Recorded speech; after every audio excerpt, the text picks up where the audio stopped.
जियो BlackRock लेकर आया है एक नया सेक्टर रोटेशन फंड जो ट्रेडिशनल इन्वेस्टिंग से थोड़ा अलग तरीके से काम करता है। इस फंड की सबसे बड़ी खासियत है इसका टॉप डाउन मैक्रो अप्रोच, मतलब पहले economy, inflation, interest rate, government policy और ग्लोबल मार्केट ट्रेंड्स को समझा जाता है, फिर तय किया जाता है कि कौन सा सेक्टर आने वाले समय में सबसे अच्छा परफॉर्म कर सकता है। यानी फोकस होता है सही स्टॉक चुनने से पहले सही सेक्टर चुनने पर। इस फंड में एआई और बिग डेटा का इस्तेमाल किया जाता है। AI market data, historical patterns, news flow और सोशल मीडिया सेंटिमेंट जैसे ऑल्टरनेटिव डेटा को एनालाइज करके सेक्टर रोटेशन के डिसीजंस को मजबूत बनाता है।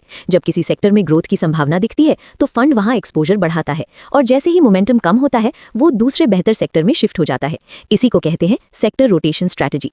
लेकिन ध्यान रखिए, ये स्ट्रैटेजी अग्रेसिव है। ये फंड हाई रिस्क इन्वेस्टर्स के लिए बना है जो मार्केट के अप्स एंड डाउन्स को हैंडल कर सकते हैं। ये शॉर्ट टर्म ट्रेडिंग के लिए नहीं है। इसका आइडियल इन्वेस्टमेंट होराइजन कम से कम 5 साल का माना गया है, तभी इसमें सही पोटेंशियल रिटर्न्स देखने को मिल सकते हैं।